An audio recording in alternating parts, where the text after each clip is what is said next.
आज हम आपको मिलाएंगे हौसलों की सबसे धनी लड़की से।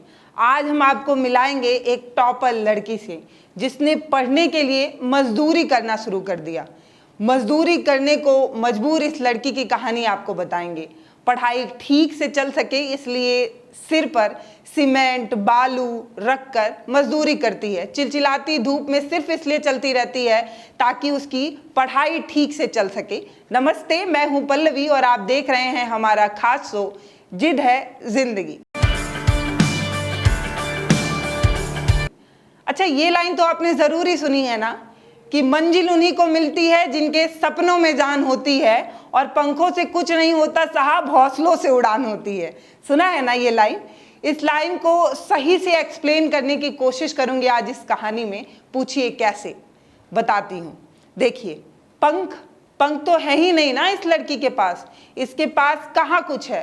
पहाड़ी में बसी ये लड़की जो दैनिक सुविधाएं इसको मिलनी चाहिए वो तक नहीं मिल पा रही है। शहरों से कोसों दूर ये लड़की, जीवन की कश्मकश में जूझती ये लड़की, स्कूल जाने के लिए भी कोसों दूर चलना पड़ता है इस लड़की को। इसकी कहानी बताने आई हूँ।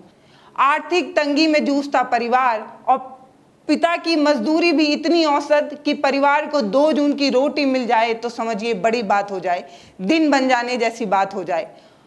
पढ़ने के लिए संसाधनों का अभाव, किताबों का अभाव और इन सभी अभावों की वजह से ये लड़की बन जाती है मजदूर।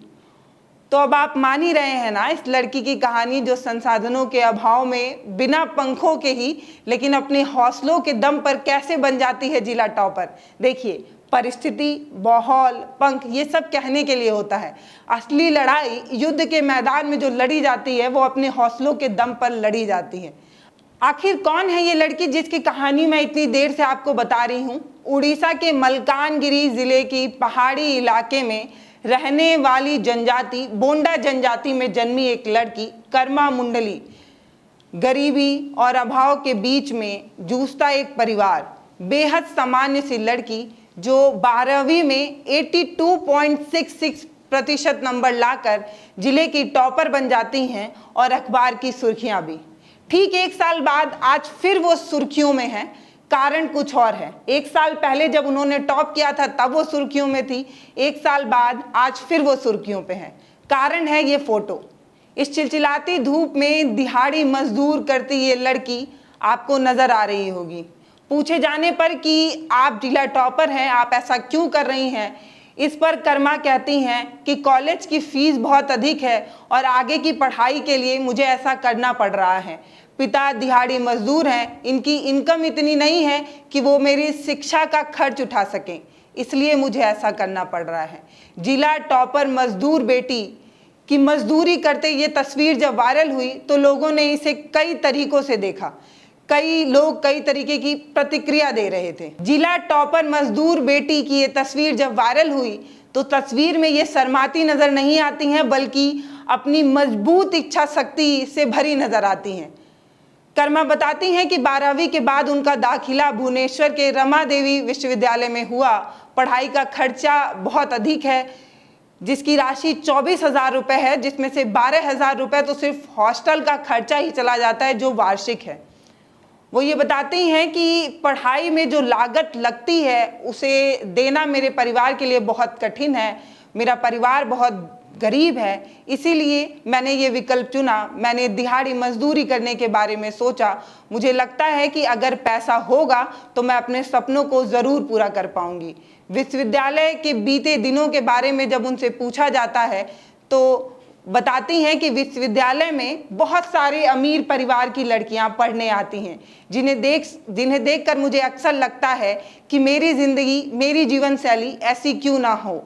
क्यों ना मैं इनकी जीवन शैली को अपनाऊं, क्यों ना मैं वो खाऊं जो ये खाती हैं, क्यों ना मैं वो पहनूं जो ये पहनती हैं। लेकिन फिर अपनी हकीकत को देखकर मेरा हकीकत मुझको बहुत काटता है। कर्मा बताती हैं कि बहुत सारी कॉपियां खरीदने का भी पैसा नहीं है, इसलिए मैं हमेशा पेंसिल से लिखा करती हूँ। पढ़ाई खत्म होने के बाद उस पेंसिल से लिखे कागज को मिटा देती हूँ और उस पर दोबारा लिख लिया करती हूँ। क्यों? क्योंकि कॉपी बहुत महंगी होती जा रही है। कर्मा आगे कहती हैं कि कॉलेज में गर्मियों की छुट्टी चल रही है, इसलिए कॉलेज बंद है। मैंने सोचा कि पढ़ाई की फीस इतनी महंगी है, पिता मजदूरी करते हैं जिनके पास और कोई संसाधन नहीं है पैसा कमाने का, तो मैंने सोचा मजदूरी कर कर पिता और अपनी पढ़ाई के लिए कुछ पैसे जुटा लूं। गर्मी की छुट्टी खत्म होते ही मैं वापस चली जाऊंगी। अभी मैं काम करना चाहती हूँ। पढ़ाई के लिए मजदूर बनी इस बिटिया की कहानी पर आप क्या सोचते हैं मुझे ज़रूर बताइएगा। इस टॉपर बिटिया की कहानी आपको कैसी लगी है मुझे ज़रूर बताइएगा। एक बात कहना है आपसे, कहना ये चाहती हूँ ना कि जब कोई बेटी पढ़ने के बारे में सोचे, कुछ बनने के बारे में सोचे, तो वो गरीब है ये सोच कर रुक ना जाए। इसलिए सरकारों से बार बार निवेदन करती हूँ कि पढ़ाई को सस्ता करिए और सस्ता करिए, ताकि सपने, औकात और हैसियत देखकर रुक ना जाएं। नमस्ते, मैं हूँ पल्लवी, आप देख रहे हैं भारत एक नई सोच। बहुत धन्यवाद।